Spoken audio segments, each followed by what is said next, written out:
Welcome to You, Me, Empathy. Thank you for listening.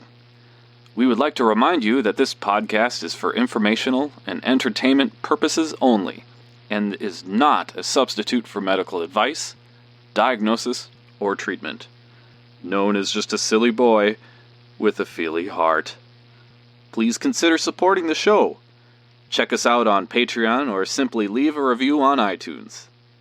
Here's your host and creator of the show, Known Wells. Hello, feely humans. Welcome to episode 25 of You, Me, Empathy. Today on the show, I chat with Laura Hearn about anorexia and eating disorders. We also explore obsessive thinking, feeling out of control, how to talk to someone who has an eating disorder, and the power of having your voice heard. This is an episode that's especially close to my heart as someone who has struggled with anorexia myself. Laura and I both share that, and her story is very powerful. And I hope you find some peace in it, some solace, some hope, and just enjoy the chat that I had with Laura. Before I go, make sure to check out Laura's site, jiggsysplace.com. That's JIGGSYS place.com. It's a space for mental health awareness and specifically support for people who've had eating disorders. It's really quite stunning. So go check that out. And before we go, I just wanted to say thank you. Thank you for being here. Check us out on Patreon, patreon.com/YouMeEmpathy. It's a place to go to support the show if you want on an ongoing basis. And if you haven't left a rating and review in iTunes, I would very much appreciate you doing that, because I would love to see You, Me, Empathy sort of shoot up in the charts. We're not in the charts really, because this show is very small, but I would love to see us get up there in the rankings in Apple Podcasts. So if you give us a rating and review, that would be so lovely. Thanks again for listening and for being here, and enjoy my chat with Laura Hearn on anorexia and eating disorders.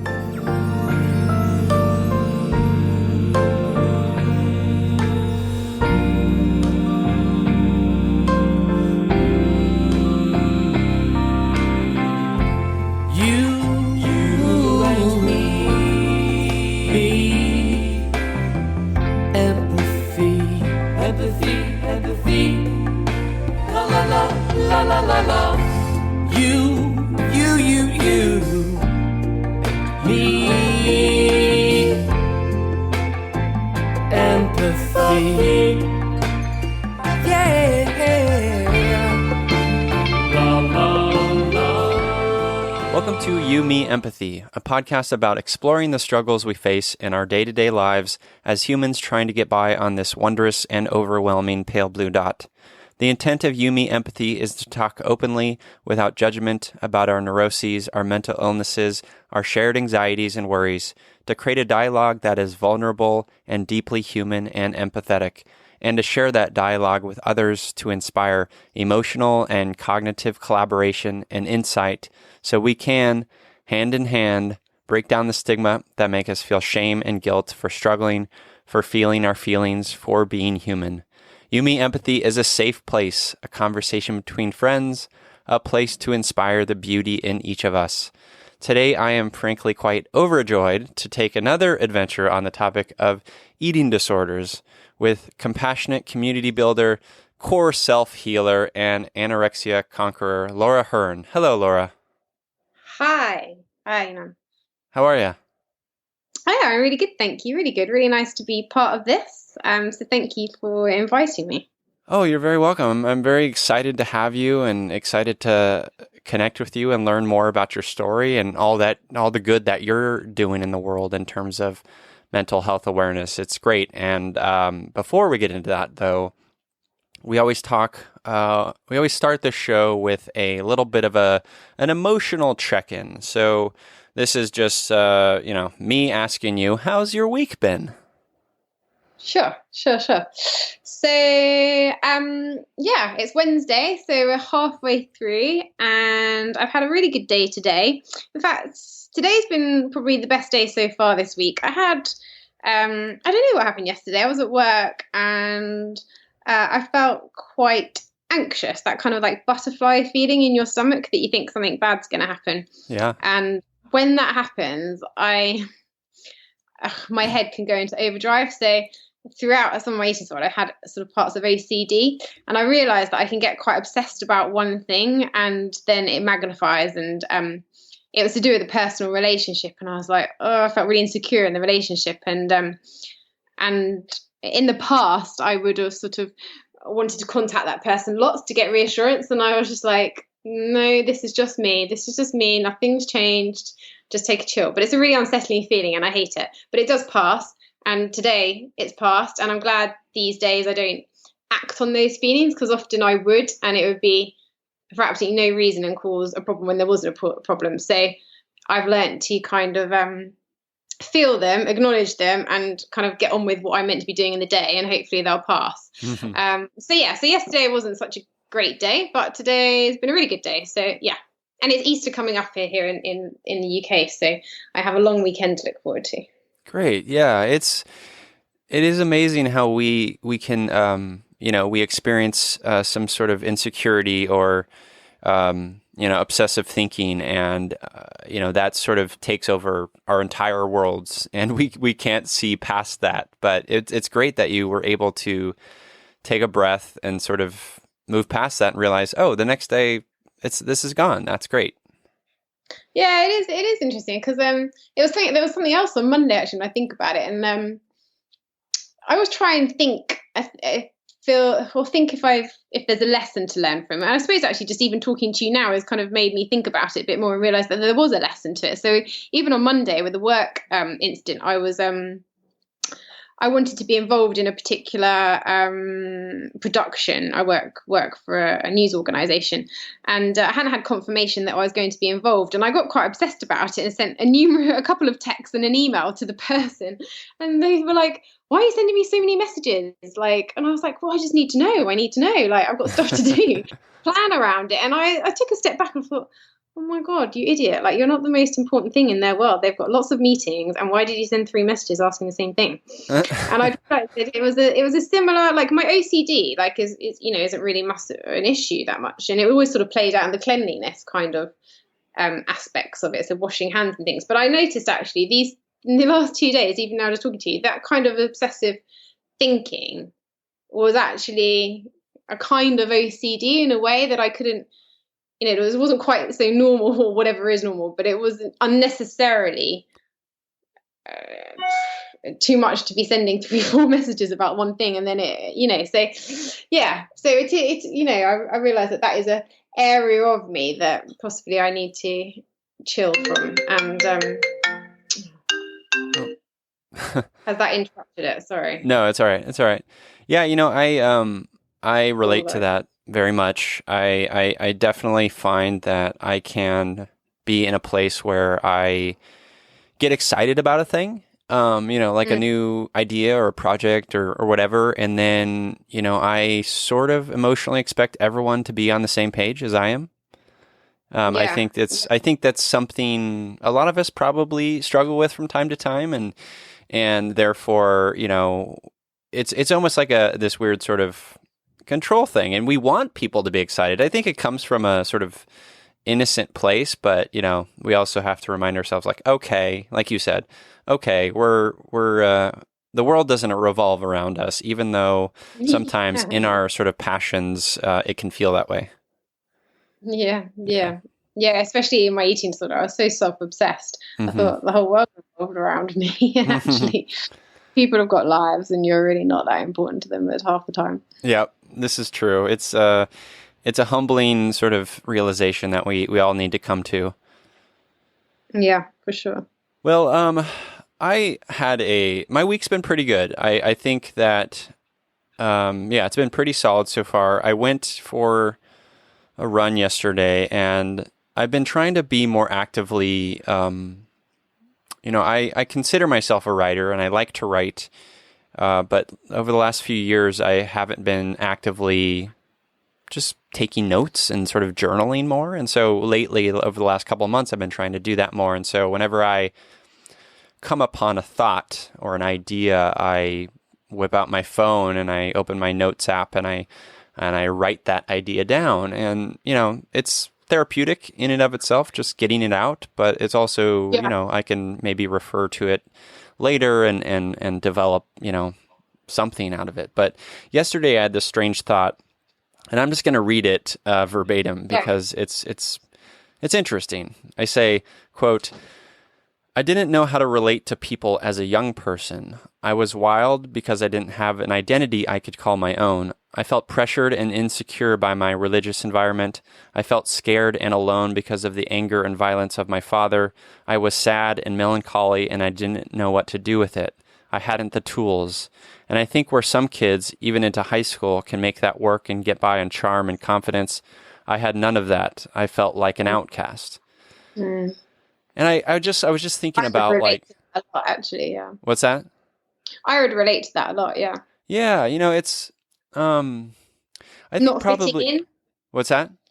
Feel like you don't fit in. Yeah, definitely. I felt always a little awkward. I didn't have a ton of friends. I felt very insecure all the time. I felt like I just didn't know how to connect, and I think a lot of that has to do with just like the place I was emotionally and mentally, and I think now I can sort of go back, like now that I'm in my later 30s, I can go back and maybe connect with some of these people, but like I just felt like I didn't have the tools then, and it boggles my mind as to how people were able to do that and like connect and like make friends and stuff. It was just so hard for me. Yeah, oh gosh, yeah, I totally would relate to that. When I kind of was growing up, I was, I suppose, in my eight or 9-year-old, like my parents are divorced, and that's nothing out of the ordinary these days. But I don't know if my eating disorder had kind of begun around then, but I would comfort eat, so that therefore I always felt a bit heavier and a bit chubbier as a school kid, and I got bullied. I got bullied not just for that, but also because I was really shy, and I hung out with just one girl, like a best friend, and we were kind of seen as the geeks, as it were. And then, when I went to college, I was kind of in the in group, the popular group, but on the outside of the popular group. So I was in it, but I never felt like I fitted in. And in fact, sometimes the guys would take the mickey out of me and things like that. So I kind of hated it. I would think I'd almost preferred not to be in it than try and be in it, but not in it, if you know what I mean. Yeah, yeah. And I just never felt. It's a weird feeling, actually, feeling like you don't connect, because only now that I feel like I do have a place, and I do have relationships that where I feel it's free and easy, do I realize how disconnected those relationships were. Mm-hmm. It's a weird, I can't actually describe it, but a feeling like you're just not really in it, and it's a very lonely, isolating place. I almost like imagine, I live in London, so it's a massive city, and I often describe I can walk around and be surrounded by millions of people, yet feel so incredibly alone. Oh yeah. And within my eating disorder, that's pretty much how I lived my life. But now I can walk through London streets and I might be alone, but I don't feel that deep sense of loneliness. And I guess that comes from within, because I don't feel lonely inside. I'm totally okay with being on my own. Yeah. In a different way. Yeah, I think you're right. I think it definitely comes from within. I think for some people it just takes a little longer, and I think, obviously this was my experience, but like I was a very sensitive, sort of emotionally fraught, boy. And I was very much in an environment that was confusing at times with like the religion, and also, felt scared a lot, because of my father. And so I didn't have the confidence to really develop my identity. And I think that can happen with sort of more sensitive people. And then, the result can be, it just taking a bit longer. Yeah, that sensitive thing. Oh my gosh, I've been quoted numerous times, probably by my dad, mostly probably saying that you're just too sensitive, and it always really upset me because I always used to see it as a negative, that I would take things so personally, and I was too very shy and very quiet, and I don't like confrontation.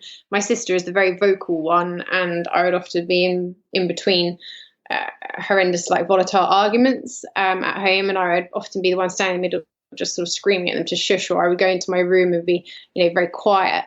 And I was often sort of referred to as being too sensitive, or she's just moody. But actually, it was my way. I'm just not that kind of nature. I'm quite a placid, quiet person. I don't raise my voice very much, and then therefore I kind of coped with these feelings internally, and became much more of an introvert, even more than I was. And to even, to have a voice now in the last sort of 5 years since I've been in recovery from my eating disorder is huge. I had no voice at all, but those things that I used to think were negative, like being too sensitive, I actually love that now. I love the fact that I'm a really sensitive person, and that I can be really emotional, and I can cry quite easily. And I think that's a really beautiful gift to have, and I don't see it as a bad thing. I'd rather be in touch with my feelings than be emotionally constipated, is what I call it.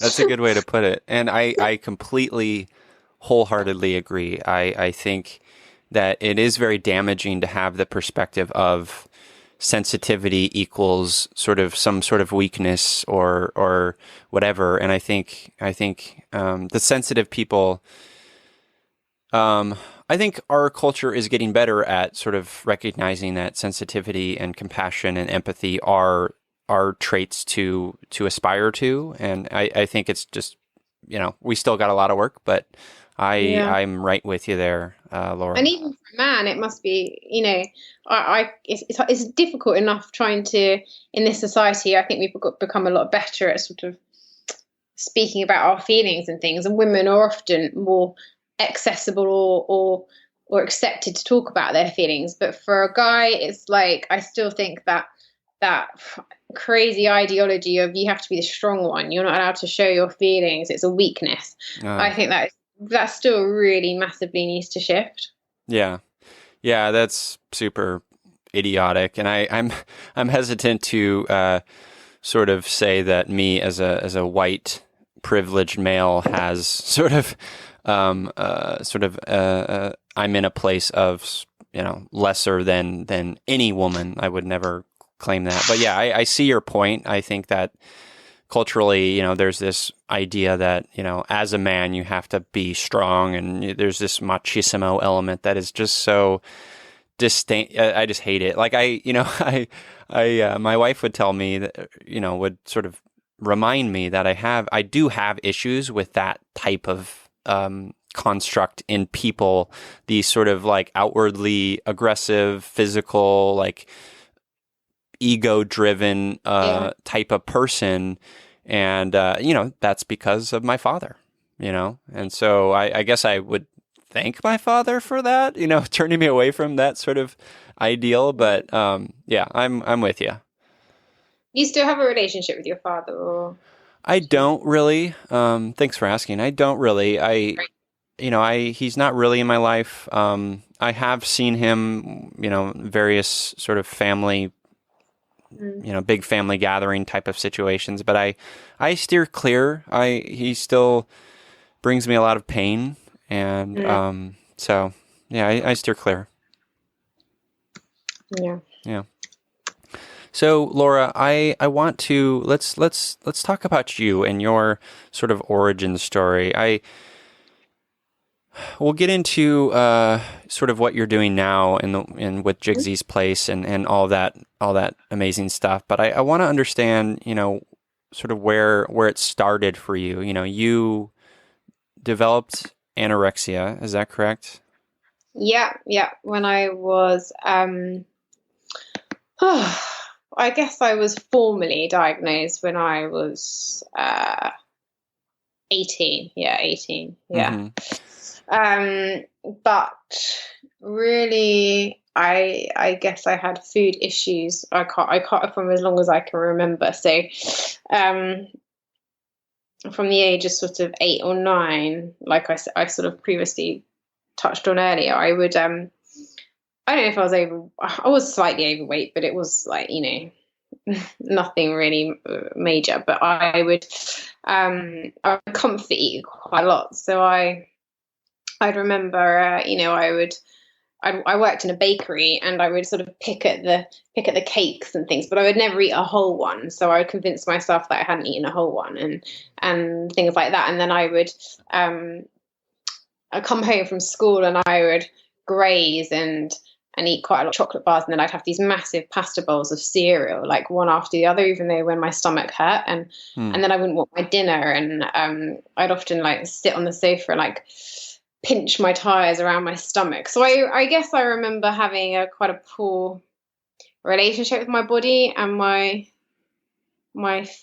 food, really, I guess. But and I think that was a kind of a comfort. It was quite a difficult time, I guess. My parents had divorced, and my mum had remarried, and my stepmom has been a very difficult relationship with my stepmom. And my real father, often feeling like I wasn't important enough, and he didn't fight for me. My stepmom wouldn't allow me to see my dad a lot and things. And then she would. So it was kind of I didn't kind of know where I stood. And then my mum had remarried a man who, he was amazing, but I guess in where I resented him at the time, because he wasn't my dad, and he was a little bit older and fussy. And then I had the stuff going on at school. And so, yeah, that kind of continued. And then when it came to sort of, when I was 18, about 17, 18. So my stepfather was killed in a car crash suddenly. He was coming home from work one day, and I was at a friend's house. We'd just been burgled, so I'd gone to a friend's house to kind of get out of the house, as it were, and my stepdad had gone to work to pick up some bits while we were sorting out things at the house, and he was driving home, and he just hit another vehicle in a tree. Wow. And so it was very late in the evening, and my stepbrother came and collected me, and I don't know, I just knew, like, I was at this sort of gathering party, and Michael, my stepdad, had been ill with kind of a vascular disease. So I thought something had happened about that, but when I saw Dean's face, I just knew something had happened to Michael. And then so I came home, and obviously it was pretty horrible that night. From what I remember, it was like police and my mum and crying. It was terrible. It was horrendous. And but I don't really feel like I really acknowledged it. And I think within about sort of 6 months later, I was going on a gap year with my friend to Australia. And my sister had just got married, and Michael was meant to give her away, but he wasn't there. And then in hindsight, I think, my God, I can't believe I went on a year, left my mum after just 6 months of Michael dying. But it hadn't really registered to me. My mum often has reminded me that at his funeral, my feet were just sitting up on the pews, and I was just like not really there. And when I just went. I went to Australia with my friend, and it got to about sort of I think we were sort of, where were we? We'd gone to New Zealand, so we were maybe early on, a quarter of a way through, and we were obviously traveling on a budget like lots of people do, and we went to a Chinese buffet, like, where you can eat. And I just remember eating food. I don't even think I ate too much or whatever, I don't know, but I had this compulsion to go to the toilet and get rid of what I'd just eaten. Never done it before. Just strange. And that kind of started a slippery slope of from then on, I would kind of get rid of what I consumed, even if it was a banana or something crazy. So you were throwing it back up. Yeah, but I never binged. So I remember being on a connecting flight in Australia somewhere, and I'd eaten a banana on the plane, and I went to the toilet and had to throw it up. I just don't know, but it became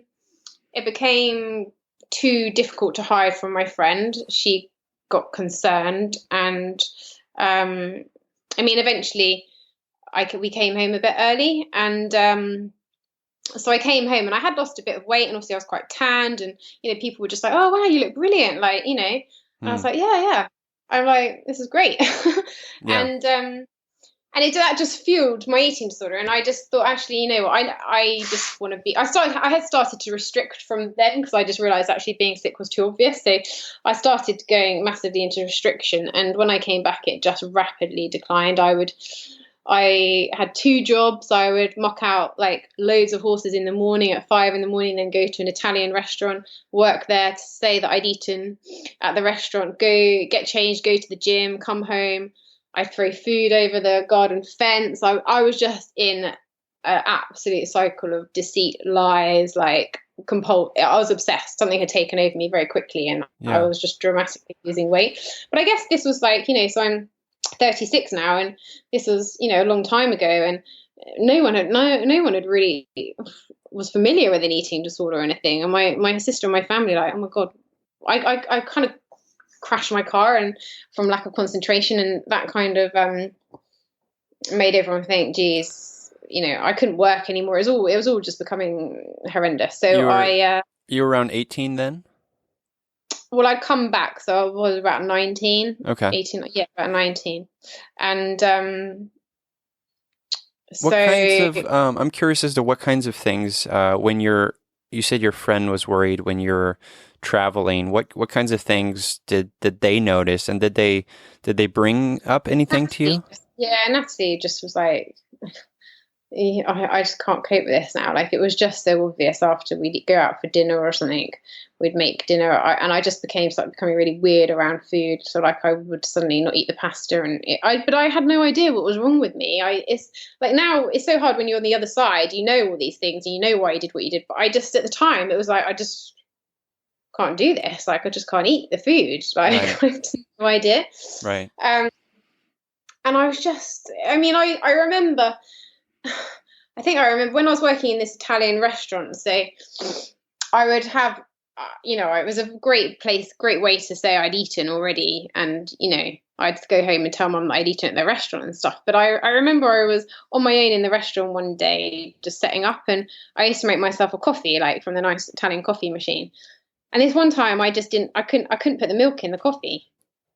I just couldn't put the milk in the coffee, and I thought, oh my God, what is wrong with you? Like, you had milk yesterday, yeah, but today you can't. And it was after that I just couldn't put the milk in the coffee, and it just gradually got, I cut everything out until I was eating pretty much nothing, like maybe a couple of apples or some fruit or whatever. And so my sister was like, right, she took a week off work, and she's like, I'm going to take her away. So she took me to the country. We stayed in a cottage, and I think she thought she could kind of talk to me and feed me up, but I was having a meltdown. I couldn't go into the supermarket. I wouldn't eat anything. Yeah. And so she came and was like, it said, the family kind of discussed what would happen, and so they were aware you had a problem. Yeah. Yeah. What kinds of things are they talking to you about? Are they saying anything? Your family? God, it's so long ago. I remember they contacted a counselor or a therapist, and the therapist was like, okay, do you think you could try and eat like a plain, we call them rich tea biscuits over here, but it's like the plainest of plainest biscuits. Yeah. And I just refused. My mum made some hot like oats for me, and I took the bowl and threw it against the wall. I had become like almost a monster. Like, it was something had taken over me. I'm not as I said before, an angry, volatile person, but I literally threw this hot bowl against the wall. It stuck. I was so angry. It was like something was consuming me. Like, I was full of rage, and it's really weird to think back to those days. But I eventually, my dad, my real father at the time, he was working for a company and had private medical insurance. So I went to a treatment centre over here for like a summer just before I'd applied to go to university. So it was the summer before I went to university, and It was like I went to several places, and one place was terrible. They wanted to lock me up and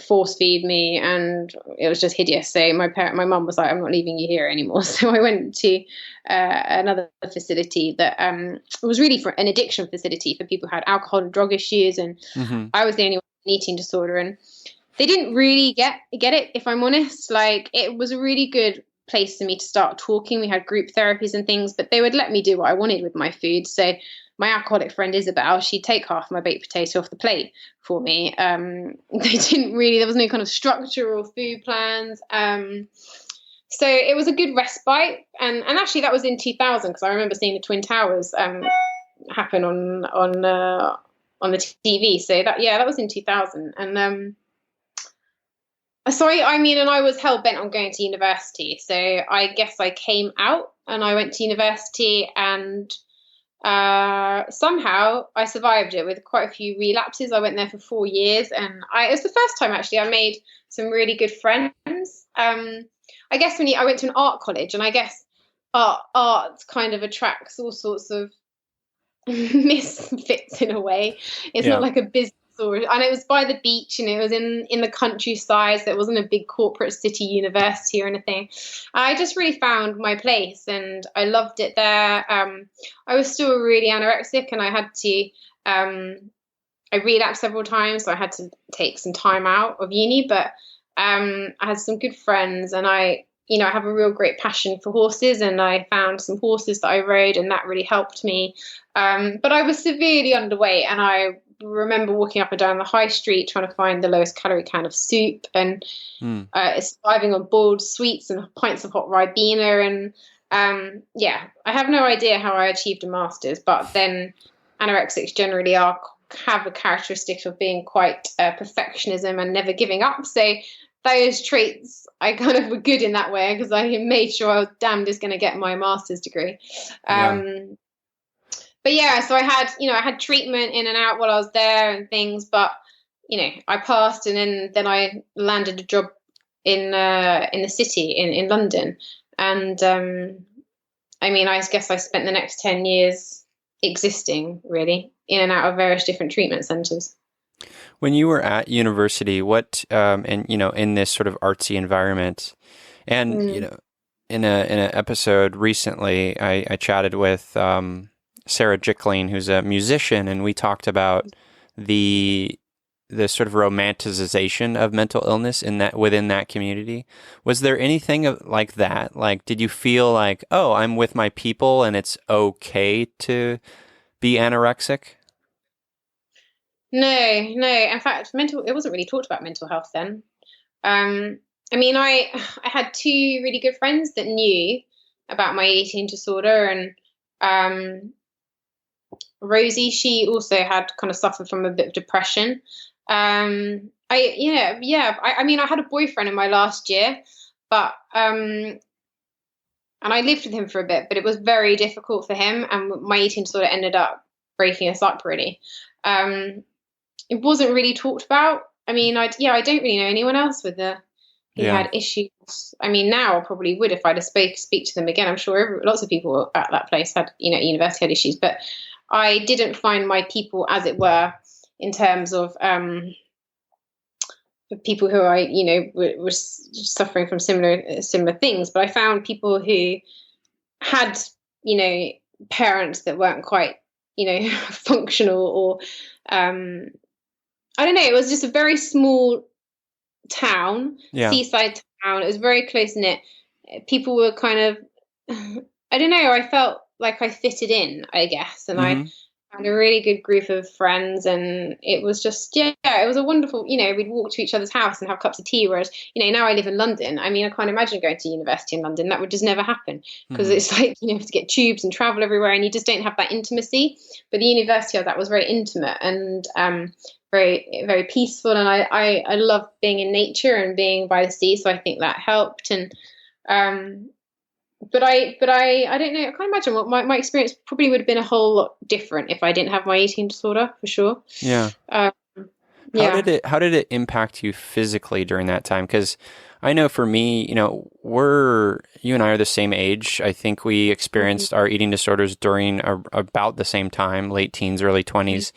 And, I remember I was studying abroad in Swansea, Wales, great university. And I, like you, I was like, I don't know how I got through it because my mind was just a fog. But I remember like walking to university every morning and just being in so much pain. Like I felt like I needed knee replacements. I like couldn't sleep because my bones like were so achy. My hair was falling out. How did it impact you physically?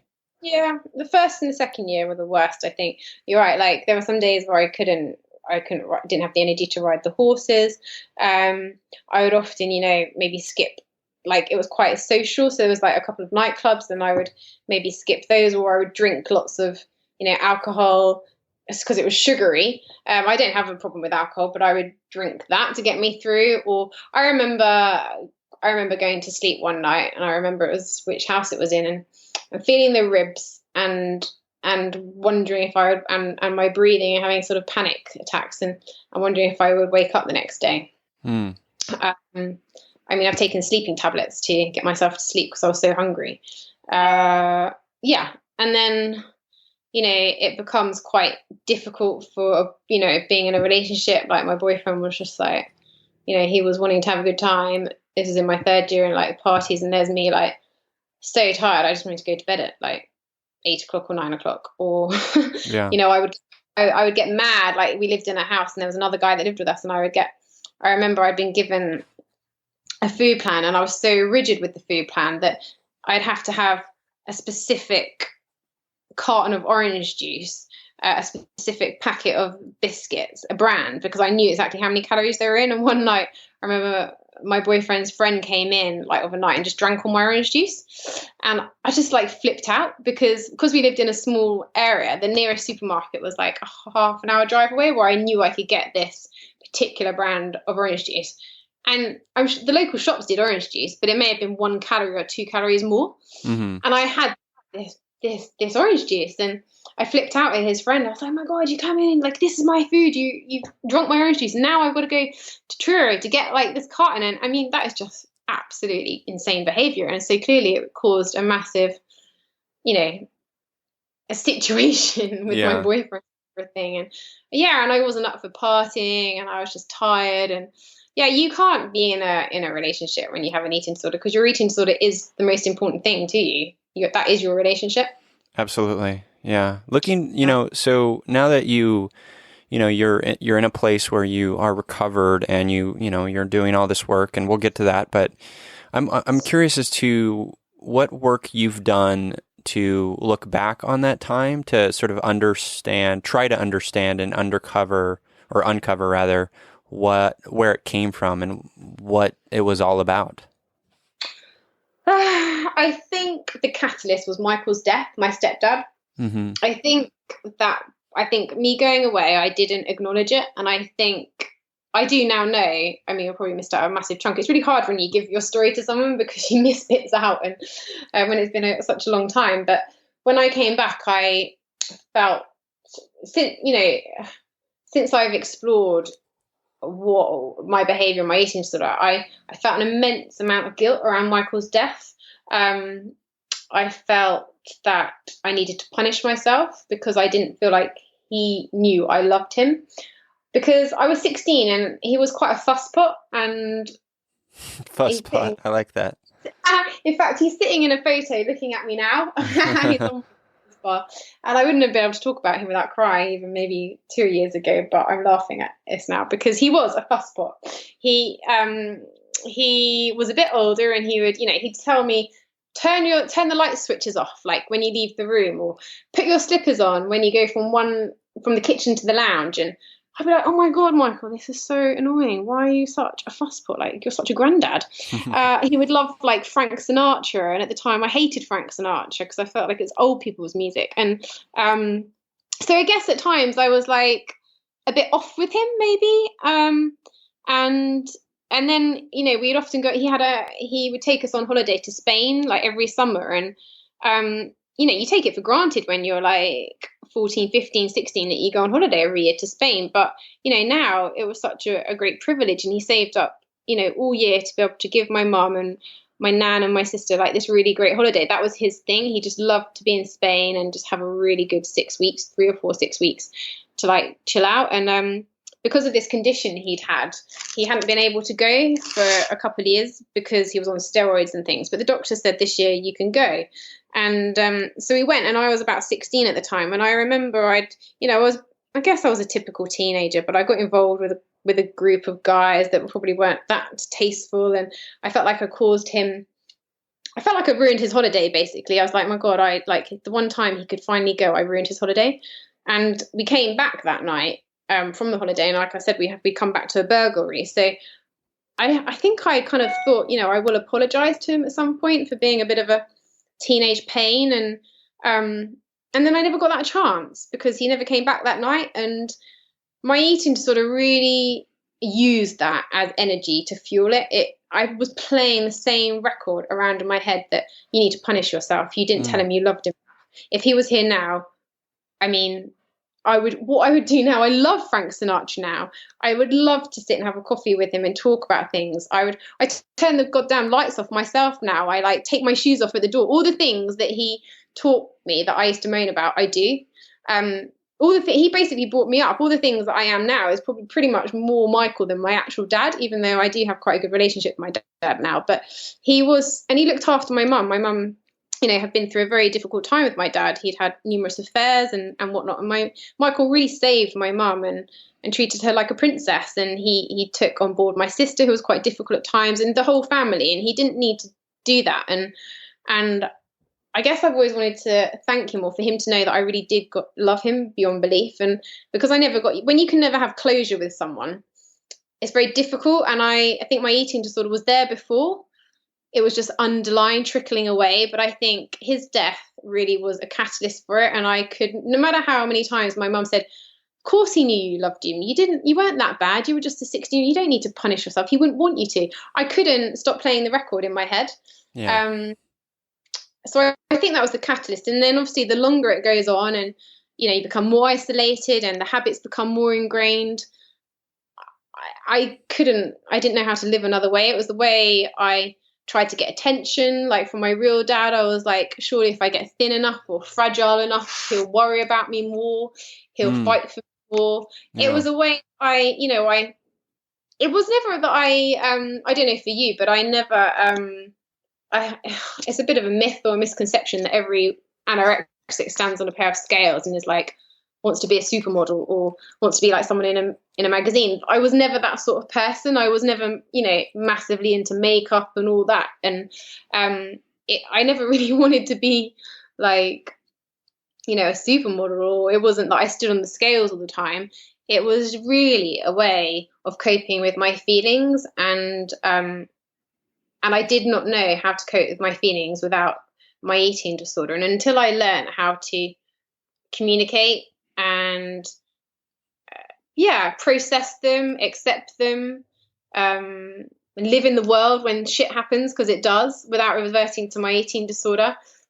I didn't have, like you said, I didn't have the tools. I did not have the tools. Right. And the only thing that made me feel better at first was that I was really good at not eating. Yeah. And it gave me a feeling of superiority. It gave me a feeling of being in control. I can control this. I can't control what happened to Michael. I can't control with my dad sees, I couldn't control anything, but I could control this. So it was so intermeshed. There were so many reasons. Yeah, I liked being thinner because it made me feel like I was good at something, but it numbed feelings. It got me attention. It was a way I could punish myself. So there's so many reasons. And then eventually it actually becomes habitual. Mm-hmm. So it was the only way I couldn't actually stop counting calories. I didn't know, it becomes such a, a language in your head that I'd lost the complete disconnect with my mind, my body, my soul. It all gone completely haywire. And the longer I had it, for sure, it became more entrenched in me and it was more difficult to unravel. Yeah. But that's a really beautiful way to put it, I think. It becomes a part of our language and very much what we know and rely on. And I think the key word that you mentioned is control. Like that was definitely for me a big part of it. And it sounds like it was for you too. You know, you felt robbed of this experience with your stepfather. You felt robbed of the chance to, you know, make sure he knew that you loved him and you did care about him, and you know, did, you know, do appreciate the, you know, his fussiness in a way. And that's what's so hard about, eating disorders is the perception of them, I think, is very damaging. I think there's a lot of room. There's a lot of, I don't know. There's so many different perceptions about eating disorders. You mentioned, like, you know, you were never, you know, it was never about how you look or vanity. And I was the same way. It came from a place of, I felt out of control in my life. I tried to mediate my parents' marriage, and I wanted to do that for some reason, you know, and I felt like responsible for that. And as that sort of disintegrated, I felt like out of control in that way. I was like, oh, this is a way that I can control that. And I think the perception a lot of times of individuals who have eating disorders is that it's a vanity thing, you know, or it's it's even a privilege thing, right? Yeah. And I think that's just there were ignorant. Elements of vanity being in there, because we live in a society where thin is deemed more acceptable, or and I guess from coming from a place where I was 8 or 9 feeling chubby, I never felt attractive, and then suddenly I had a bit more attention. And the thing is, though, it's like you'll see the difference is some people, you know, will go on a diet and it will work for a while, and then they'll get bored of it, and you know, they can't be asked with it anymore, and you know, it's just not. But someone with an eating disorder just can't stop, and that's the difference. Like I couldn't stop. And I think I didn't have the choice when I was so in it. I didn't have the choice to do anything, be a different way. But when I went into treatment, I went into treatment in America. Finally, the choice was given back to me. So now, you know, if I have those thoughts or I want to behave, like, it's my choice. It wasn't my choice then, but it is my choice now to behave on those or not, because I have tools in place to know to deal with whatever is making me want to behave that way. And I have the choice and the tools to behave a different way. Yeah. But it is so hard when people just say, well, just don't do it. And Right. you're just like, but I can't not do this. Right. Like, yeah, I remember I went to it was like I played soccer or football, as you guys call it, for 25 years, and I went back to like my high school for like a sort of reunion type situation, and it was I was still in recovery, and I was still very thin. You know, I got down to 118 pounds, and I'm normally around 170, 175. But I was still very thin then, but I wanted to sort of show my face, and I wanted to be out there, and it was difficult. You know, it was very exhausting. You know, and I couldn't play very much. But I remember leaving the field, and my old high school coach say, "Just go eat a sandwich." And I remember feeling so much anger at that, and just the sort of simultaneously wanting people to see me, right? But also like the certainty, and this is maybe my cynicism, but the certainty with which I felt like they won't understand. yeah. And that's a hard place to be, especially someone. I mean, I think it's very much a place a lot of people who have eating disorders are. Yeah. Yeah. I totally get that. So I have I want to talk about Jigsy's place, but I first wanted to, I got a question from one of the Yumi Empathy patrons. You can support Yumi Empathy on Patreon at patreon.com/Yumi Empathy. This is from Alethea. She says, quote, is there a specific thing anyone can do that you think is either super helpful or super damaging to someone who is dealing with an eating disorder? So let's first maybe talk about some of the helpful things that you can do for someone who is dealing with an eating disorder?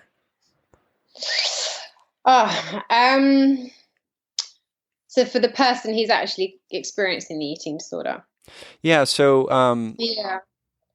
folks, basically just giving people like maybe who aren't, who don't have eating disorders, tools to speak to or have relationships with people who do have eating disorders. Yeah, it's really hard, like, to know, because people are so afraid to say the wrong thing or to trigger them. But really, you just have to. Really, there isn't a right or a right way or a wrong way. I it also, I'm sounding a bit like muddled, because it comes from, you might get a reaction which could be a complete denial. You could be like, I'm totally fine. I don't know what you're on about. I'm totally fine. In which case you haven't really got lots to go with. Or you might have someone who welcomes, your interference and actually all they need is someone who wants to open up and talk to them. But I would say be brave. Just don't, if you think you know someone who is struggling, put your arm around them if you can. I always love doing, I'm quite a tactile person, if you know them well, and just say, look, I've noticed maybe something's going on for you. You don't have to specifically mention an eating disorder at all. And just let them know you're there for them. I would, if it's a work colleague or something, send an email or ask to have a chat with them, because I guess even though I didn't want anyone to help me for a long time, I wanted to be left to get on with my eating disorder.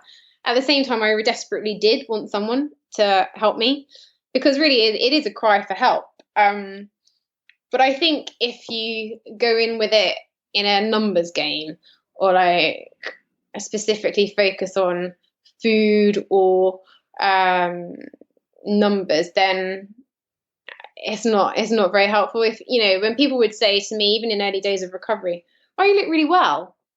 Mm-hmm. Well, I would just be, okay, I look fat. I look fat. Sure. Shit. Yeah. Oh God. Like, why are they saying that to me? Or if they say, you don't look very well, well, then I wouldn't really like that either, because I wanted to be like a functioning, high functioning anorexic. So I guess now, if I feel, with anyone with a mental health problem, it doesn't have to be eating disorders, I just be brave and just reach out to them and just say, look, are you okay? I just check with them. I've noticed things aren't quite so good for you right now. Or you're not being your usual self, or like, do you want to go for a coffee? Yeah, I like that. Yeah, I think key is patience. Like you said, show them that you're there for them. Just sort of be infused with care and love, and sort of coming from a non-judgmental place, and also be honest about your fears. I think it's important. Saying something like, I love you, and I worry about you. I think those are helpful. What about some not helpful things? I think we already commented on some of them, like comments like "go eat a sandwich," But what are maybe some other things that you think are sort of more damaging to someone who has an eating disorder? Yeah, so kind of an attacking language, or come on, like, you're looking really skinny, or like you're looking really fat, or like you're because it doesn't have to be, someone could be overweight and you're worried about them as well. Talking about, like I said, talking about numbers is really not helpful. I don't know, it's so, God, for someone who's had an eating disorder for 11 years, I'm struggling a little bit, because it's okay. because it's so although eating disorders are much of a muchness, everyone's eating disorder is kind of a bit different. I don't know if you know about that, but you've experienced that one. But when I speak to people, you all have similarities, but one thing might be really triggering or difficult for another, or it doesn't really bother someone else. And totally. Yeah. And so it's hard to tell. I totally agree. I think it is difficult. I do know that Yeah, I guess generally, if you're going to approach someone and you've noticed someone that's struggling, it probably comes from a place of having a slight personal experience yourself, because you have a little more insight. So there are people who haven't experienced severe mental health issues, who kind of go about their ways quite ignorantly, and they may not notice someone. But I guess if you have noticed someone, it's because it picks up something in you. So if it has, I would share that with that person, and that's what when I do my workshops and things, I share so much of myself, because it really invites someone else to feel they can trust you and open up with you. So going back to what would be most helpful. So if you see someone, or you know someone, and you wanna connect with them or try and help them, then I would say, look, let's have a coffee. I kind of think I might relate to you a little bit, because I've felt a bit crap myself, actually, or I've struggled, and then it kind of opens up that dialogue, and they feel they can trust you more. So I would definitely share part of yourself if you can. Yeah, that's great. And that's how I kind of work with people as well. I feel like people, if they think it's the same thing as what really helped me in treatment, if you speak the same language, or you're on the same page, then you have a connection instantly. But in terms of what's not helpful, it's hard. Yeah, it's hard. I think just it also depends on where that person is. Yeah. And you may get a completely, people are on at different times on a different part of their journey, and there would have been at the beginning, or even at the middle, in different types of relapses, when I would not have even engaged with anyone, because I just wanted them to F off, quite frankly. And then other times I would have actually really welcomed someone to put their arm around me and just give me a hug, because I'd have bawled my eyes out and said, my God, I'm really struggling. But I would just say, if you get turned away the first time, don't give up. Keep going back to that person. Awesome. Tell me about your recovery a little bit. I'm curious about sort of, was there a turning point? What did that look like? Talk about that a little bit. Yeah. So I kind of spent 10, 11 years in London. Like, I call it sort of functioning, just existing, being very isolated, holding down my job, just excelling at some times, and then not doing so well at other times. I was very inconsistent. I was very disconnected from. I was always struggling to try and find my crew in London, as it were. I would avoid lots of social things. So I would say, yeah, sure, like, I'd love to come, but I'll meet you later for a drink. Well, of course, like, in London, when you're trying to make friends, so much of it revolves around food and drink and stuff, and I just couldn't do that. I was also very tired and weak, and also I just wasn't present. So I might have been there, but I wasn't engaging or having fun, or I walked around. I think I used to call my face a bit like a bitch face. I just looked constantly miserable all the time, and I was just, because I was miserable, sad, tired, lonely, cold, miserable, and I was in and out of treatment. Like, we have a health system here, a national health system, and I kind of was dismissed quite a lot from that, because I wasn't deemed ill enough, or they only had so many beds units in my catchment area. So a lot of what I paid for was private, which was, as and when I could afford it.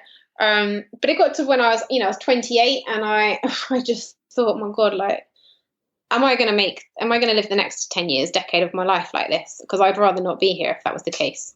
And I was seeing a therapist at the time, and he had come across, or he had heard this woman called Carolyn Costin, who founded a treatment center in California called Montenido. And he'd read her book and heard her, and said, look, I think you should have a read about her. I think, she would help you.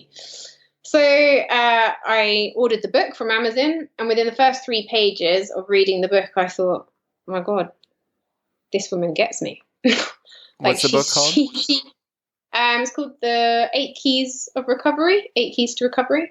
I think it's sitting in my lounge somewhere, but yeah, something like that. And it's by Carolyn Costin, and it was only the first 3 pages, and she got it. She spoke my language because she'd been there. She had recovered from anorexia herself, and she had created basically a treatment facility, which isn't a treatment facility. The original one was just 6 beds. It was in a house. She bought a house and made it into a home. to treat people with an eating disorder, a place that she'd have hoped would have been there when she got herself well. And that's how it started. So I read the 3 pages and I was just like, my God. So I said to my mum, well, you know, is there any way I can go to this place? I felt I'd also come to the point where my therapist at times said I needed to be inpatient. Like I had tried so hard to get well by going to a day center or something, but every time I go to a day center, I'd still have to come home and eat the food. And the feelings were my eating was so entrenched and the feelings were so difficult that I would cheat. I just couldn't stick to my meal plan.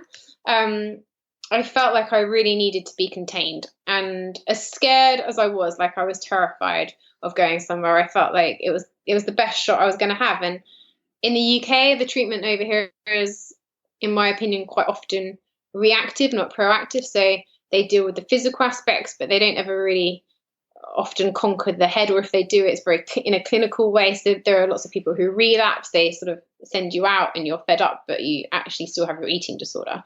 Yeah.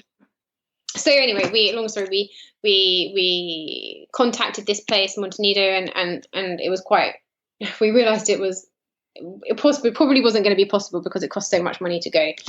And I don't come from a really wealthy family. So I kind of felt disheartened, but my family, without me knowing, did a lot of fundraising. A friend of a friend donated enough money for me to go for 6 weeks, which was the minimum amount, I believe. Wow, that's amazing. So, yeah, I went for 6 weeks, and it was then apparent that was never going to touch, as the tip of the iceberg of helping me. And so my mum, who I will probably never be able to repay enough, sold her house to be able to pay for me to stay there for 7 months. Wow.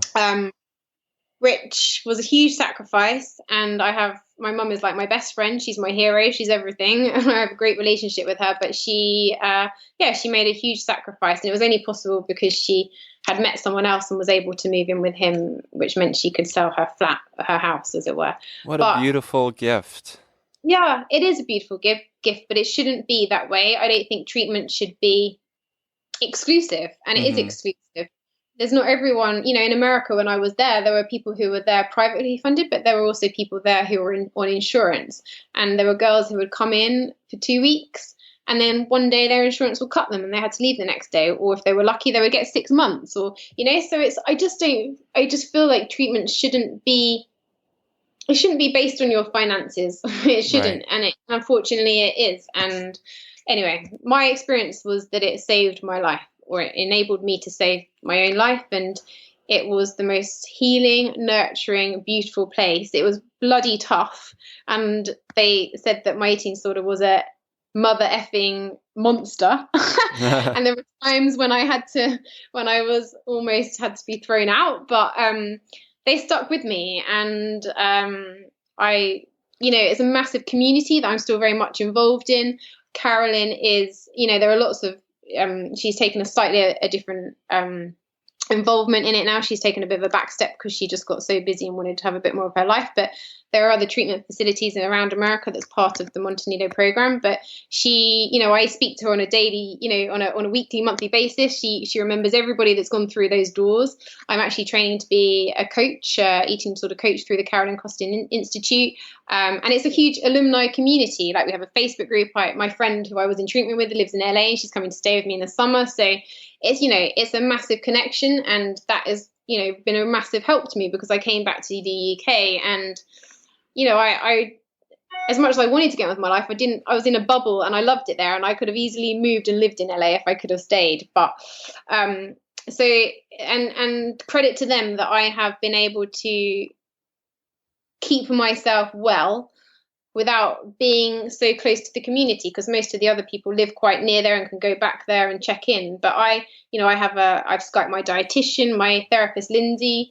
I'm still in touch with. I do have a therapist here now, but sure, it has been hard. I have had my ups and downs in the last 5 years, but I think each one has been a lesson, and I feel that they really healed me from the inside out, and I learned. I found a new identity. My eating disorder was my identity, and it's no longer my identity. I healed I talked so much about Michael. I processed all that. I don't want to punish myself anymore. I don't put my dad on a pedestal and need his attention. I'm so much more full of self-esteem. I have a huge amount of awareness about myself and why I do things. I'm able to be in meaningful relationships. I have a boyfriend of 3 years now, which would never have been possible before. I'm able to, I'm able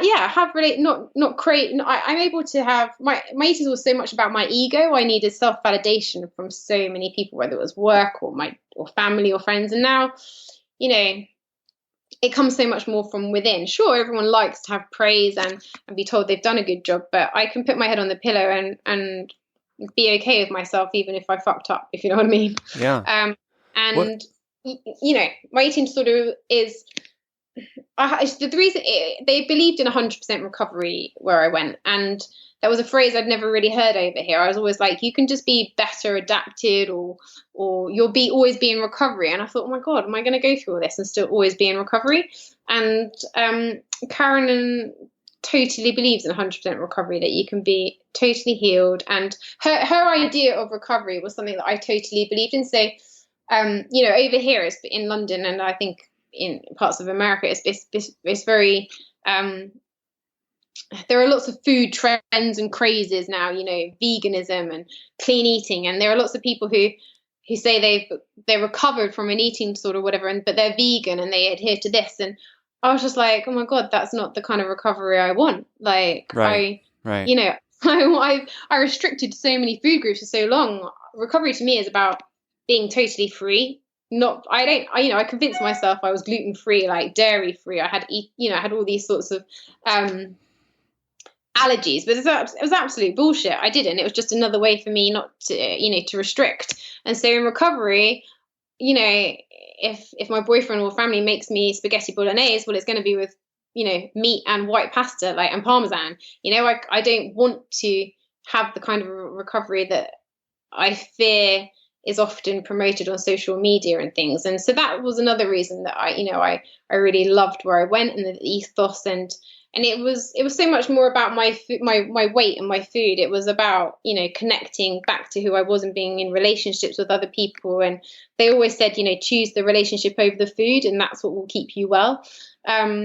It was an amazing place, and my therapist had recovered from an eating disorder, and they called them guides. So there was, I think that was the magic nugget for me, and which is what I feel is lacking in so many treatment places. That Montenegro, maybe 60% of the staff have recovered from an eating disorder, and they're walking, talking inspirations. I wanted what Lindsay had. That became more important to me than my eating disorder. I wanted to have a life. I was bored of it. Bored of my disorder. I saw that she was out living her life, that she was free of her eating disorder, and that was something I'd never experienced before. And so that's what I kind of try and help people I kind of speak to and work with now, is that I speak your language, and she spoke my language, so she completely got me. And that was what where a dietitian or psychotherapist, and they're all great parts of your team, but you'll only it's like if you've broken your leg, well, you only really know what it's like if you've broken your leg.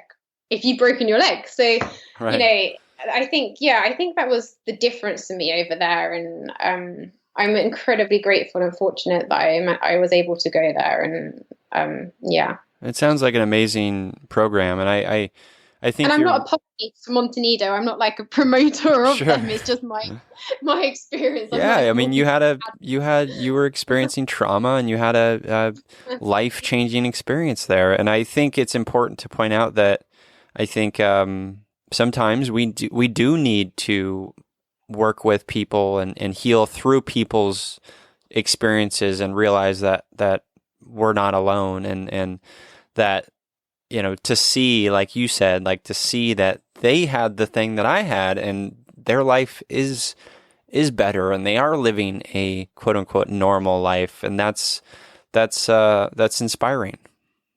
Yeah, I mean, and I do always like to emphasize it is my experience. I do know people that have got well by not being in an inpatient environment. I know people who have got well on the National Health Service here. People who have got well without help, and I, everyone's journey is different. It's just my journey. So I don't want to say like, oh my God, everyone has to go to Montego, everyone has to be an inpatient. That's not to get well. That's just not true. If Right. I could have been, if I didn't want to get well and do the hard work, it wouldn't have mattered what environment or where I went. I wouldn't have done it. There was a part of me that desperately wanted to do what I had to do. Yeah. And I think that is, we all come to that point at a different time in our journey. Absolutely. Yeah, I mean, I didn't go to a program, and I considered myself recovered from anorexia. So yeah, we each have our own path, and I think it's important to remember that as well. So, I'm curious. We'll get to Jigsy's place, I promise, because I think that's very important. But I was wondering, like, what you clearly learned so many great things in this program. Like, what was your day-to-day like in the program? Yeah. So like, it what was kinds like, of things are you doing? There were only 6 of us, and we'd have 6 meals a day. But in between that, we would do all sorts of things. So the yoga was quite a big part of it. Caroline's quite into her sort of healing yoga types. We did a lot of yoga practice. We went to the beach. We would like go out and do things as a group. So we would go in the car and play, like, Taylor Swift was quite popular at the time, so we played her soundtrack, and just like we would just do cool normal things. So we would go to the mall, or we would we went to like a pottery place. We would have quite intense group therapy. So I'd had at least 3 individual sessions with my therapist for an hour each week, but then we would have group therapy. But it was very much like a democracy. So although the staff were there, we would be encouraged to sort of work as a group, as a community. And so there were things that, were raised by one of my peers that she wanted to talk to me about, which was, I'm still in touch with her, Katie, she won't mind me talking about it, but she, her thing was that, when I was at the dinner table, I was very distressed a lot of the time. I would be very vocal about my distress, so I'd be crying a lot, and she found that really difficult because it's very isolating, and everyone else was feeling the same difficulties, but we were encouraged to sort of play a game around the table, but I was just like not engaging. I think in a way it was still my eating sort of wanting to hang on to get this special attention, like having all the focus on me. Mm-hmm. And Katie found this really difficult, and she basically brought it to a group and said, look, Laura, I really like you. Like, outside of the dinner table, you're really fun. We get on really well, but at the dinner table, I just can't be in a relationship with you. And it was really hard to me to hear because we were all trying to fit in. And I desperately wanted to be liked by everybody. But here I was, one of the girls who I really loved, telling me that she didn't really want to be in a relationship with me because my eating disorder was horrible at the dinner table. And so from that day on, I actively tried to engage in the community at the table. So I engaged in the games.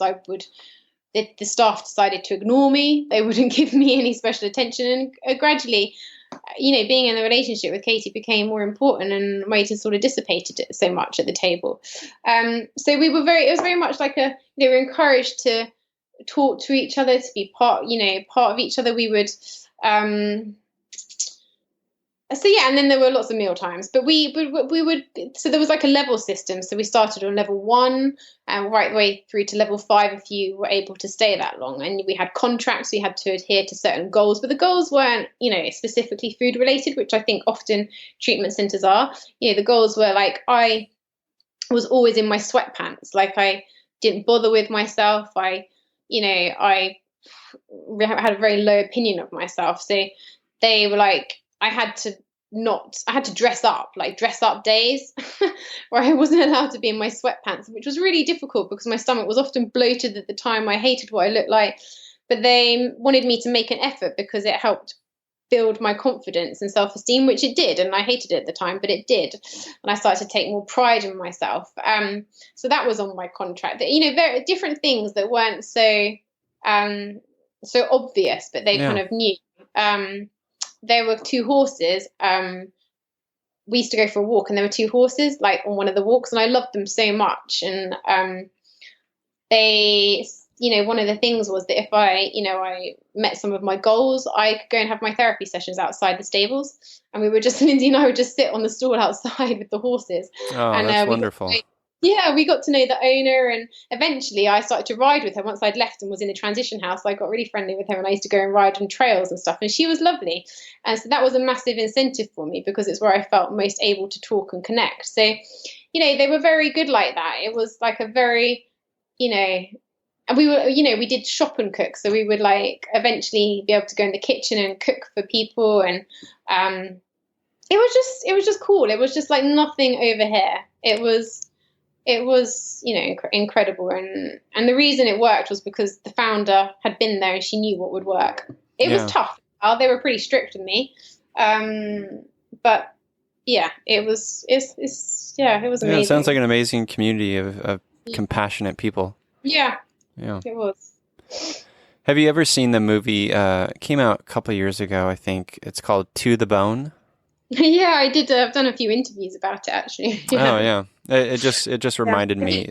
It wasn't like I didn't like To the Bone very much, to be fair. Oh, okay. Fair enough. But it wasn't like that. I felt like To the Bone was a missed opportunity. But actually, Carolyn was one of the gave some guidance on that film, actually. So she was kind of involved in it. But it was good and it was bad. It was a very Hollywood version, which was a missed opportunity to explore other avenues of eating disorders. But it did bring eating disorders to the public. So that's got to be a good thing in a way. Yeah, it is in a way. So let's talk about what you're doing now with Jigsy's Place. Maybe just sort of share what it is and the kinds of things that you're doing for people now. Yeah, so when I came back in 2012, it took maybe, I went back to my job and all that, and gradually grew my confidence, started to talk about it a bit more. And then I guess I was in my flat with my boyfriend, actually, and he was like, you really should do something about this. And what do you think would have helped you when when you came back and you wanted to connect with people? And I guess it was a time where Instagram and Twitter and things were just Twitter was all around, but Instagram was growing more heavily. And what I found was it just frustrated me so much. Everyone in the eating community was just promoting transformation pictures or putting up pictures of all their food. And I was like, my God, there's so much more to recovery than this. Like, I've just come back from somewhere that's, taught me who I am without my eating disorder, which is like actually quite a fun person. I like to do this. And I was like, but no one talks about that. They just talk about their bodies and what they're eating. And so I guess I wanted to create a place where I felt people would explore who they were at a deeper level. So I wanted people to tell me about their feelings or a secret they might not tell their therapist, or, an experience of recovery or where they want to be in recovery. And I thought, I did quite a lot of art, kind of creative work when I was in treatment. And I'm not an artist at all. And actually, I found it a bit of a chore. But every time I did do it, I felt like I never really knew what was going to come out, but I was always amazed at what came out. And I sort of connected in a different way. And I thought, well, Instagram is a really visual place, and it doesn't have, I thought maybe if I could find a way of reaching people where they could anonymously, if they wanted to, share how they were feeling. And I guess it came from a place of realizing that I did some crazy things. So throwing the hot porridge against the wall, or my dad running around the car park with a spoon and a yogurt because I refused to eat a certain type of yogurt. And I thought, my God, if I've done this, I'm sure other people have. And I wanted people to not feel shame about it. So I started to post a few things myself, and then I asked other people to maybe create, it's what I call a jigsaw. So that's hence why it's called Jigsy, is it's, I wanted to create a place where people felt like they fitted in. I've talked about not fitting in, but it was free from judgment. And you would share your piece of your jigsaw, as it were, and every little piece would go up to create one big jigsaw that could live forever, I guess, and it could connect people from all around the world. So it started with, I had quite a lot of connections in America, so people would send me their jigsaw, which is just a visual creation of their story, their feeling, their hope, a particular moment in time. And it's like, I don't know, it's not even, it's definitely not a piece of art of a masterpiece. It's just some have done a drawing, some do it digitally. They take a photo and they digitally enhance it. Some have done a doodle, some do a collage. It's whatever. Some is a poem. And then they sent it to me with the words that reflected. It was like a story, and I would just upload it. So I started to publish them and realized it was growing. And I thought, wow, this is quite a cool place to create a connection between people, because people would read someone else's jigsaw and think, geez, I've done that, or I feel like that. And it was a way to connect people. So, but at a deeper level. So nothing was sent to me, which was, I really don't like transformation pictures or loads of food pictures, because I wanted people to sort of tap into something that was bigger than that. So that's how it kind of grew. And now I get lots of people sending me stuff from all around the world. It's not just to do with eating disorders. A lot of people now talk about other mental health issues, anxiety, because it is kind of all comes from the same place, as it were, a low self-esteem, wanting to, not thinking much of yourself, low confidence. Yeah. So it's just been really beautiful. And some of the things that, people have shared some are really intimate things, and some choose to be anonymous and some choose to have their names published. So that's how it created. And I didn't know if it would work or if anyone would engage, but people seemed to find it helpful. And then I thought, well, maybe, I work for a big news organization, and we had a campaign within our own company to sort of open up and talk about our mental health. And I was one of the people on that team, and I did a video about my journey along with 6 other people. And so I started to be more public about it. I kind of got rid of my own shame about it. I thought it's like a huge elephant in the room. Everyone knew it, everyone, but I was like, you know what, this is totally who I am now. And if I'm able to maybe give back a bit or share my story of what I've learned in America, then I'm happy to talk about that now. So I did a couple of talks, and then, I then was like, okay, so I developed a workshop for a charity over here, and I went and had a chat with them, and they were like, brilliant, come and talk to our young people who are struggling with, confidence issues. So I did that, and then I've done a bit of some schools, and then I have a couple of people I coach, which, one-to-one, and so yeah, it's kind of, I guess Jigsy has grown. It's kind of the jigsaw element, but it's also me. People often say, are you called Jigsy? And I'm like, no.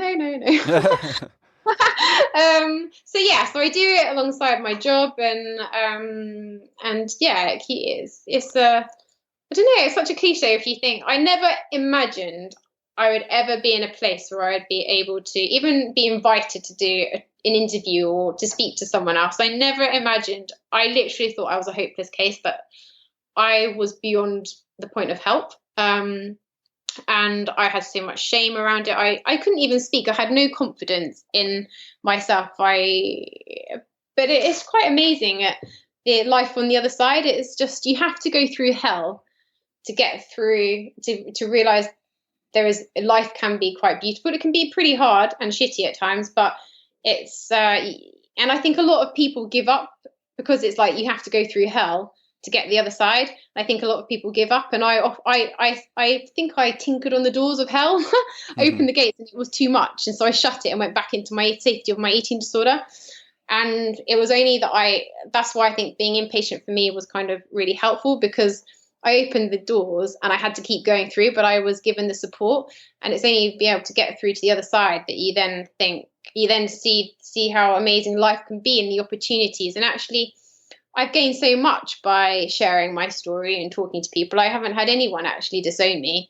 And if they did, then I would be like, well, you know what, that's your loss. Like, Yeah. And since I've opened up, you just realize that actually so many people have got mental health issues. And actually mental health is just, everyone has mental health. It's just, it's no different from everyone has physical health. It's just on what scale, and any one day is different. So, everyone's mental health is different on one day, the same as you might have more energy on one day to run up the hill, or you might not. And I think it's great that people are now feeling more able to talk about it. And it's just been, I've just gained so much. And I never imagined I would ever feel remotely grateful for my eating disorder, of living sort of pretty much 11 years of loneliness and things. But wondering but I do have some sort of gratitude for it now. That's great. I think it's such an admirable thing that you're doing with Jigsy's Place. I think it takes a lot, and I think sometimes some, hitting rock bottom in certain cases, or getting to a place that, I know I got to a place where I, was contemplating suicide and things like that. And going through those experiences can sort of bring you to this other side where you're like, okay, I'm seeing this from a different angle, and it sounds like that's what happened to you, and you're using your story to help others and to foster this sense of awareness around eating disorders and mental health in general. And I think that's a beautiful thing, and we need more of it. Yeah. Yeah, and the same, like, well, the same with you're doing. It's just the more people who are willing to engage in a dialogue and share other stories, and is just the best thing and the best way to relinquish the stigma and to support each other. I mean, we've never met. We're talking from another side of the world, and but I feel like I have a great connection with you regardless, because we share an experience and a mutual understanding. I think that is such an amazing thing to have, and I've gained so many relationships like that with people that would never have crossed my path before because of the journey I've been on. Yeah, it's a great reminder for all of us to just remind ourselves to just be honest, and to know that it takes courage to speak up, but once you do, there's a lot to learn and a lot to gain from doing that. Yeah, for sure. So what's coming up for Jixie's Place? Like, are you working on anything special? Something, Yeah. I'm trying to do. It's quite difficult when you have a full-time job, but I'm working, trying to do some work with some companies, like corporate companies, to talk about mental health there. And I think there are quite a lot of, I think the market is becoming a bit saturated with motivational speakers, as they say over here. So I'm trying to develop maybe a concept that might help people without me having to stand up and talk about my story all the time. So to develop the jigsaw element of things. So I'm working on that, which is, I can't really talk about it just at the moment because I'm not entirely sure where it's going, but I hope it might develop into something. Cool. Maybe a book of like the jigsaws, or I'm not really up for doing another memoir of my terrible story or poor me type thing, but maybe a nice image-led book or something. More interviews, It's difficult, but although I work as a journalist, I'm quite happy to interview people and to chat like this, but the whole Instagram stories I find very difficult. And people seem to like get a lot of engagement by talking to Instagram on Instagram stories. And I don't know, I find that incredibly difficult, and I'm quite shy in some areas and quite private. So I don't find, I often berate myself and go down that world of comparing, and I'm not doing this and I should be doing that. And then I have to really bring it back to what I actually talk about in my own workshops of stop that comparison, do what's right for you, keep true to yourself. If that's not what you want to do, don't do it just because someone else is doing it. Yeah. So, so I'm on my own journey with Jigsy. I have no idea where it will go. In 18 months, I had no idea it would be doing what I'm doing now. I just hope that whatever I share is of any use to anyone. I can be quite forthright. I like to be empathetic, but I also like to be forthright and cut through. I'm quite honest in my opinions about what I think some people are inauthentic and things, but everyone is doing their own thing, and that's great. And it's the same thing with your friends or family. You choose who you want to hang out with and who you don't, and who you engage with. So some people will probably think what I'm doing is a load of bullshit, but I just carry on what I'm doing, and hopefully it might help someone. And if you don't like it, then don't be involved in it the same way. Well, it is. It is helping people, and it's what inspired me to reach out to you. And so we can only control what's in our own space, Yeah. And it's hard. Like, I mean, I still, I have to look after my own recovery as well. And so sometimes, this weekend I won't be actively on social media loads, because I'm going to hang out with my family and just enjoy being in the moment. Because when you're in your eating disorder, I was so not in the moment. at all or present. And I think it's great to be on social media, and I like to do blogs and things, but actually sometimes it detracts from being actually in the moment. So I like to take myself out of it and stop the phone and just enjoy where I'm at. And that's great self-care. Yeah. I think that's really important. Yeah. So who knows what will be. I kind of just try and live in the day and not obsess about certain things, and just work on my own recovery continuously. It's a continuous journey, and try and be authentic and true and honest with myself and the people I speak to. And I don't know. Who knows? It. Yeah, that's great. Yeah.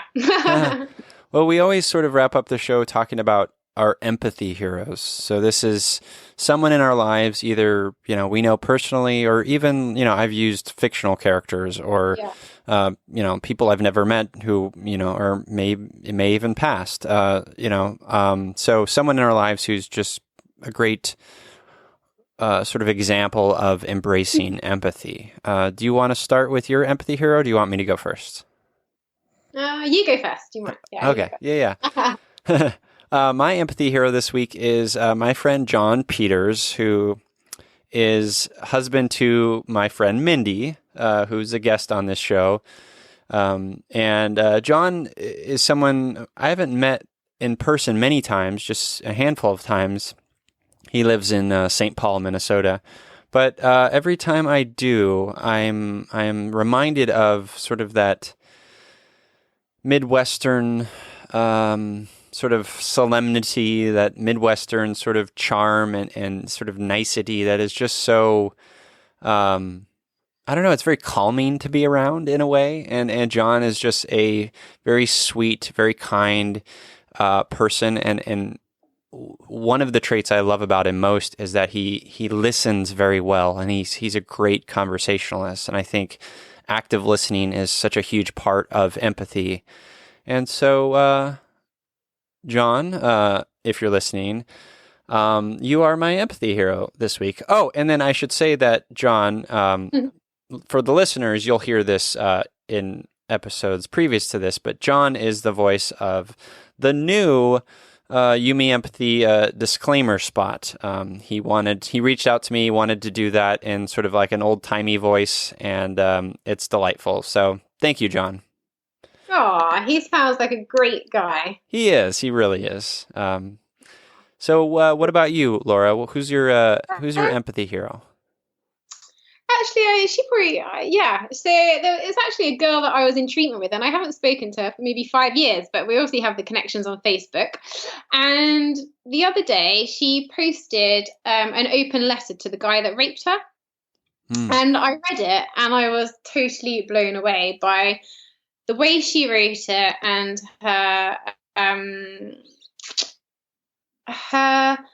the way she's kind of taken some horrendous incident to her and embraced it and come out the other side.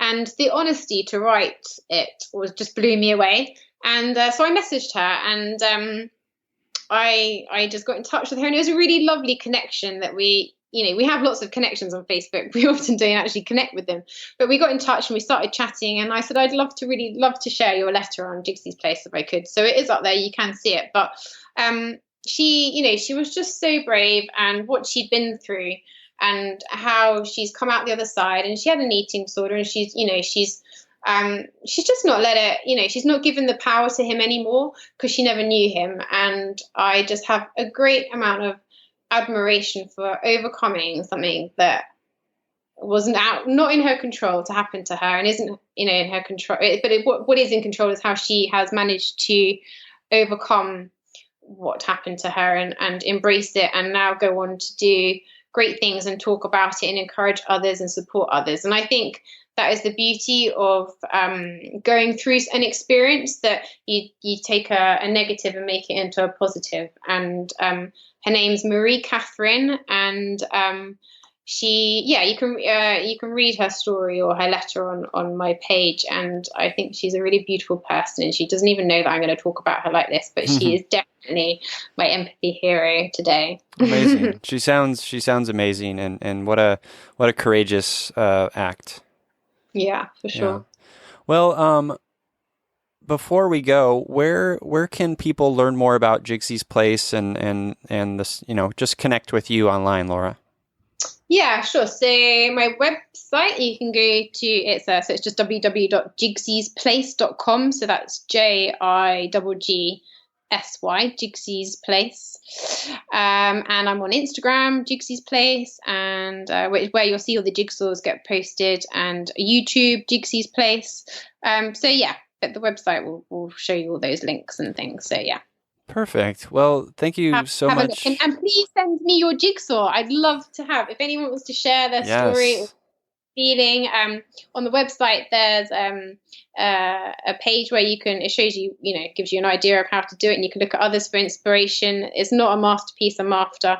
Send me anything, random or spontaneous, and upload it there, or you can email me directly, which is connect@jigsiesplace.com, and you can just drop me an email. So yeah, but share your jigsaw if anyone's listening and they want to be part of the community. That would be brilliant. Do that, listeners. I still need to do my jigsaw. Yeah. I still need to do mine. Well, thank you so much for being on You Me Empathy, Laura. I really appreciate you sharing your story. Oh, no, thank you so much for having me. And it's a great privilege to be part of it. So thank you so much, Nan. You're very welcome. And to you listeners, as always, I'm here, you're here. We're here together on this wayward, overwhelming, awe-inspiring pale blue dot. We have each other. It's You Me Empathy.